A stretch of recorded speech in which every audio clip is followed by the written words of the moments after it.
अस्सलाम वालेकुम। This is Mohammad Rohan. So आज की इस वीडियो में हम लोग सबसे इम्पोर्टेंट कंसेप्ट है आईसीटी का, लिक्विडिटी। हम इस कंसेप्ट को देखेंगे किस तरह से ये कंसेप्ट हम लोगों के पास काम करता है। और बेसिकली ये जो कंसेप्ट है आईसीटी का, लिक्विडिटी, ये आपका टोटल जो ट्रेडिंग का पर्सपेक्टिव है, ट्रेड करने का जो आपका रिटेल माइंडसेट है उसके अगेंस्ट है। ये आपका चेंज कर देगा और आपको पता चल जाएगा कि आप किस जगह पे जाके आपको स्मार्ट मनी किस तरह से मैनिपुलेट करती है। अक्सर औकात होता है कि जी हम लोग कहते हैं कि हम लोगों ने रेजिस्टेंस लगा लेते हैं, लेट्स सपोज, और ये एक पॉइंट कर लेते हैं जी। लोग कहते हैं जी मेरे लेवल बिल्कुल ठीक थे, इस लेवल से मैंने क्या किया, बाय की, ट्रेड ली, लेकिन क्या हुआ जी, मेरा स्टॉप लॉस क्या हो गया जी, हंट हो गया। इसी तरह से बाज़ औक़ात लोग कहते हैं जी ये पॉइंट था जी, मैंने रेजिस्टेंस का लेवल ठीक पॉइंट किया, मार्केट गई भी नीचे है, लेकिन मार्केट ने क्या किया, मेरा एसएल की हंटिंग कर दी।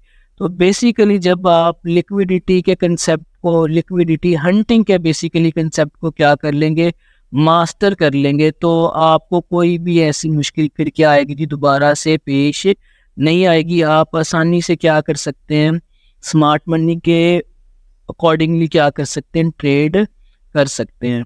तो सबसे पहले हम लोग इन्हीं कंसेप्ट को देखेंगे कि लिक्विडिटी है क्या हम लोगों के पास। तो लिक्विडिटी बेसिकली आप कुछ भी नहीं है, ऐसी प्लेसेस को हम लोग कहते हैं जहाँ पे आम तौर पर रिटेल ट्रेडर के क्या पड़े होते हैं, स्टॉप लॉसेस पड़े होते हैं। तो स्टॉप लॉसेस बेसिकली हम लोगों के पास दो तरह के होते हैं, एक बाय साइड की लिक्विडिटी हो सकती है, बाय स्टॉप भी उसे हम लोग बोलते हैं, और एक को हम लोग क्या बोलते हैं, सेल स्टॉप। अब बाय स्टॉप कहाँ पे पड़े होते हैं जी, ओल्ड हाइस के ऊपर पड़े होते हैं। यानी आप कह सकते हैं कि बाय स्टॉप हम लोगों के कहाँ पे पड़े हैं जी, रेजिस्टेंस के लेवल पे पड़े हैं। अब ट्रेडर ने इन पॉइंट से क्या लेनी है जी, शॉर्ट की पोजीशन लेनी है। तो रिटेल ट्रेडर क्या करता है, इस पॉइंट पे, इस पॉइंट पे, इस पॉइंट पे क्या करता है, अपने सेल स्टॉप को वो प्लेस करता है और सेल की ट्रेड ले लेता है। तो अक्सर औकात होता क्या है कि मार्केट क्या करती है, आपके सेल स्टॉप को हिट किया, हंट किया, और नीचे डायरेक्शन में क्या चली, सॉरी, बाय स्टॉप को हंट किया और ऑपोजिट डायरेक्शन में, सेल की डायरेक्शन में चली गई। ये यहाँ पे क्या हुई जी, हंटिंग हुई। इसी चीज़ को हम लोग क्या बोलते हैं, लिक्विडिटी हंटिंग बोलते हैं। तो आईसीटी मेथडोलॉजी में आप लोगों ने क्या करना है, ट्रेड लेने से पहले इस पैटर्न का क्या करना है जी, वेट करना है। और इस पैटर्न का वेट ये नहीं करना कि हर जगह पे आपने इन पैटर्न्स को क्या करना है, फाइंड करना है, बल्कि आपने इन पैटर्न्स को किल जोन्स और मैक्रो टाइम के अंदर क्या करना है जी, फाइंड आउट करना है, और फिर आपने ट्रेड को अपनी एग्जीक्यूट करना। अब यहाँ पे एक एग्जांपल लेते हैं बाय साइड की लिक्विडिटी की। अब अगर हम 5 मिनट के चार्ट पे जाएं तो ये मुझे देखें, यहाँ पे एक क्या हो गया जी, रिटेल टर्मिनोलॉजी में अगर हम इसको बोल रहे हैं, ये हम लोगों के पास क्या हो गया जी, एक रेजिस्टेंस हो गई। यानी यहाँ से क्या आ रही है जी, प्राइस इधर से नीचे गई, फिर इधर से नीचे गई। तो अब रिटेल माइंडसेट क्या सोचेगा कि यार यहाँ से तो प्राइस नीचे जा रही है, अब वो क्या करेगा जी, यहाँ से अपनी ट्रेड लेगा सेल की। लेकिन स्मार्ट मनी ने क्या किया, जानबूझ किस तरह का पैटर्न क्रिएट करते हैं, इसको वो बोलते हैं लिक्विडिटी इंजीनियरिंग बोलते हैं।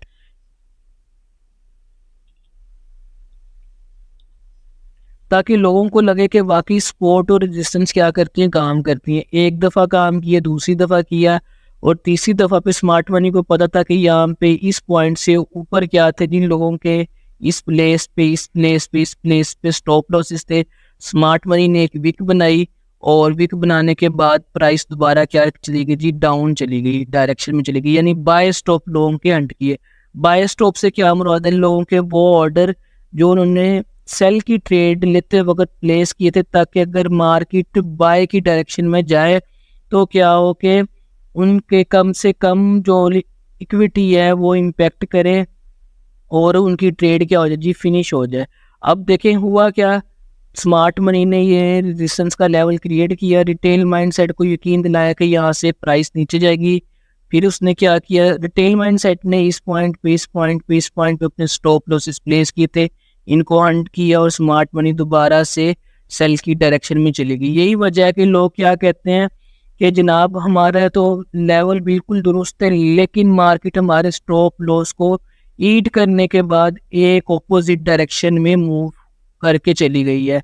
तो बेसिकली यही पैटर्न है। अब इस पैटर्न को आप अगर फाइंड आउट करें, इसके अंदर किल जोन्स के टाइम के अंदर फाइंड आउट करें, पर्टिकुलर टाइम के अंदर फाइंड आउट करें, तो आपको एक बड़ी अच्छी सेल की ट्रेड मिल सकती है। सेल ट्रेड के लिए आपने क्या करना है, लेट्स सपोज की बात करते हैं, हम कहते हैं जी, एक मिनट ड्राइंग रिमूव कर लेते हैं। लेट्स सपोज हम कहते हैं जी ये मेरा टाइम जोन है जी, यहाँ से लेके ये यहाँ तक हम लिख लेते हैं जी 2 AM टू 5 AM।